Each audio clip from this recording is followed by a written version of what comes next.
everything just changed for the Buccaneers. Now we have our offensive coordinator. The hire has been made. Some people wanted it, some people didn't. We're going to discuss where I fall in that camp. We're going to discuss the positives. We're going to discuss the negatives, and just really how Bucs fans should be feeling now that we're going to be really making more specific hires as the last big coordinator job has been taken up by the Bucs. I'm Sebastian, Buccaneers Digest. Welcome back, everybody. Mixed feelings on this video, and it's gonna be kind of a weird just discussion that we have in general. But you know, it's a hire, it's a big hire for the Buccaneers, and we got to talk about it. We got to break it all down. I know I don't sound very excited. It's because I'm not that excited. There are things to be happy about and that are interesting about the story. But there's also a lot of concerns, and we're going to just talk about it all right here. But before we get into it, we do have to shout out our sponsor. Before we get into the rest of today's show, this video is brought to you by Kalshi. If you download Kalshi using the link in the description and use code DIGESTNFL, you're going to get $20 when you trade your first 100. Kalshi is the largest prediction market in the United States, and on their platform, you can trade yes or no on real-life events such as sports, elections, news, even weather. You can find everything on Kalshi. Now, whether you're in California, Texas, or anywhere across the country, Kalshi is now live in all 50 states. For sports fans, we can trade on game outcomes, playoff chances, or player performances, all on a regulated market where you can cash out anytime. As we look forward in the NFL calendar, we can look toward the NFL draft and see that Fernando Mendoza's odds are skyrocketing right now on Kalshi to be the number one overall pick. You can also trade on a maybe more lesser-known option, Ruben Bain Jr. It's genuinely the smarter way to use your sports or news knowledge, and you can close positions whenever you want. Download Kalshi with the link in the description, and don't forget to use this code DIGESTNFL to get your $20 bonus. All right, and without further ado, let's jump into it. So, none other than Zac Robinson has been hired as our offensive coordinator. This happened early this morning. It was reported late last night by, I think it was either Rick Stroud or Greg Oman, that they were like, oh, they're having late talks with Zac Robinson late at night. And, it perked some people's interest. We were having discussions yesterday, like, is it going to be Brian Callahan, Zac Robinson, or Dan Pitcher? And it turns out Zac Robinson was the victor in this case. Ian Rappaport also said that while there is ways to go on staffing, expecting a senior offensive assistant, Ken Zampese, and passing game coordinator TJ Yates to join Robinson on the Bucs. So those are two. It's not yet confirmed, but that's the expected confirmation there. And then Todd Bowles had a statement earlier this morning to go with this announcement. He said that we are excited to welcome Zac Robinson as our next offensive coordinator. Zac is one of the bright offensive minds in our game, and during the interview process, I was very impressed with his plan for getting the most out of the talent we have on that side of the ball. He has a very good understanding of the strengths of our top offensive players from his time in the division the past 2 years, and I am very confident in his ability to teach and develop our young players. And also, Greg Oman added on that Robinson said that there were plays that weren't on his list, and Sean's on the headset, guys, you think he'd be good on this? So I had 3 to 4 plays on my call sheet, and I was drawing them up. Here's the motion. You're faking it to the running back. You're wheeling around and throwing it to the receiver screen. The way Baker was able to handle that in real time in a real game was incredible. And then Greg Allman said, much like Liam Cohen did, new Bucs offensive coordinator Zac Robinson worked with Baker Mayfield for 6 weeks in 2022 when he joined the Rams. He helped Mayfield learn the offense in 48 hours to lead them to a wild Thursday night win. So that was a really crazy experience. Obviously, it's like the game that turned around Baker's career when he was in kind of that purgatory where it was like going to the Panthers and then the Rams, for a very short period, and then the Buccaneers. So here we are kind of dealing with the aftermath of a lot of this.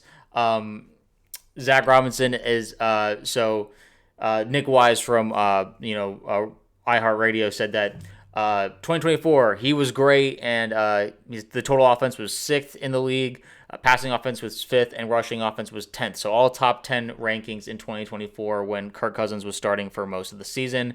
2025. It's kind of an excuse saying, essentially a rookie. Total offense was 14th, pass offense was 19th, rush offense was 8th.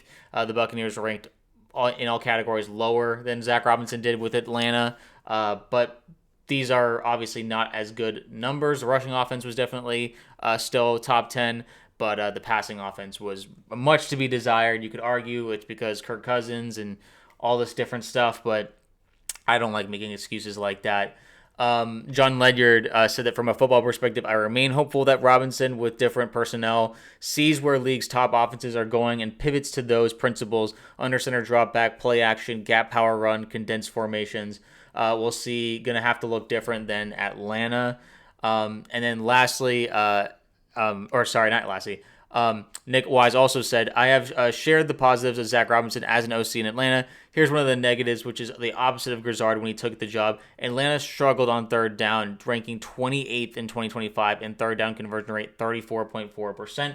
That is not what we want to hear at all. So, and then lastly, something that I really enjoyed this comment from Evan Winter. This is a personal thing for me. He said, it would not surprise me at all if we start to hear Kyle Pitts to the Buccaneers connections that heating up in the next few weeks.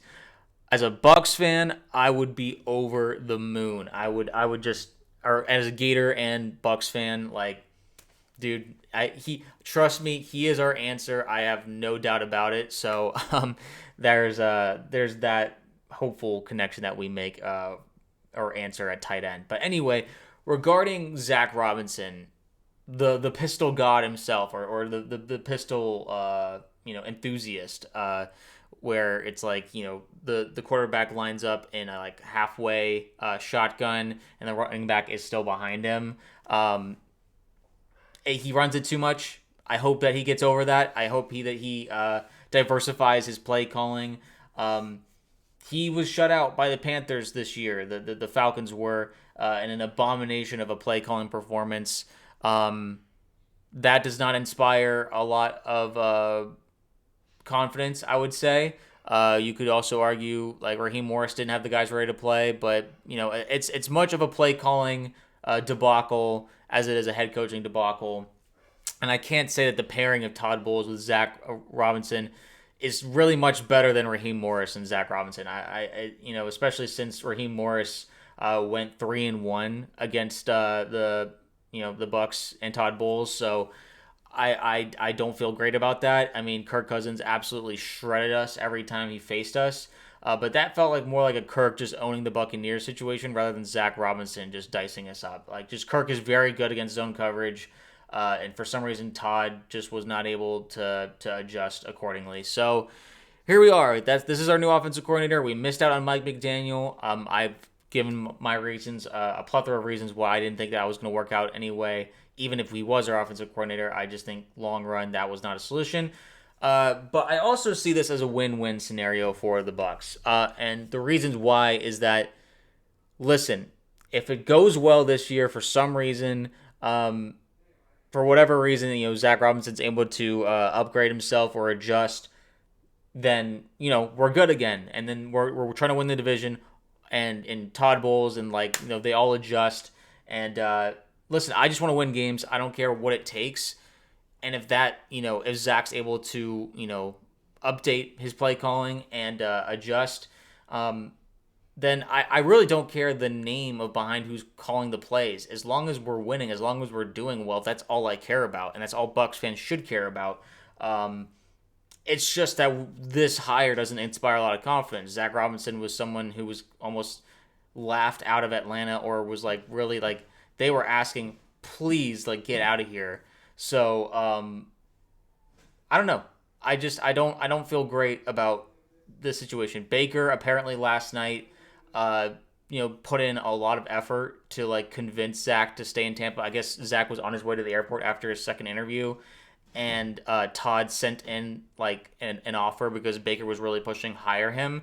And so you guys, if you want to criticize this hire, you're gonna have to criticize Baker. And I think the floodgates have opened this past year of Baker criticism, just because he was just as bad as Bowles was in the second half of the season. So here we are, just kind of wondering, is Baker going to be our quarterback in 2027? Is Bowles going to be our head coach in 2027? Or just any of these coaches going to be present in 2027? How will Mike Evans be here still at that point? There are still a lot of questions to be answered, but I think the excitement is obviously not nearly as high as it was going into last season. or even just halfway through this year, and they have a lot to prove. I will not be surprised if a lot of people are picking the Bucs to like finish either third or fourth in the division this upcoming year. There's a lot more holes in this roster that were exposed than we thought. So, Jason Licht, you're up now, dude. Free agency, the draft. We'll see the upcoming hires who we pick to be passing game coordinator, QB coach. That's a big one because the QB coach that was in Atlanta under Zac Robinson is now with a new team. I can't remember exactly which one, but we're gonna have to get a different QB coach. So we'll see who that ends up being. But it's just a lot of questions remain. Todd has a lot to prove.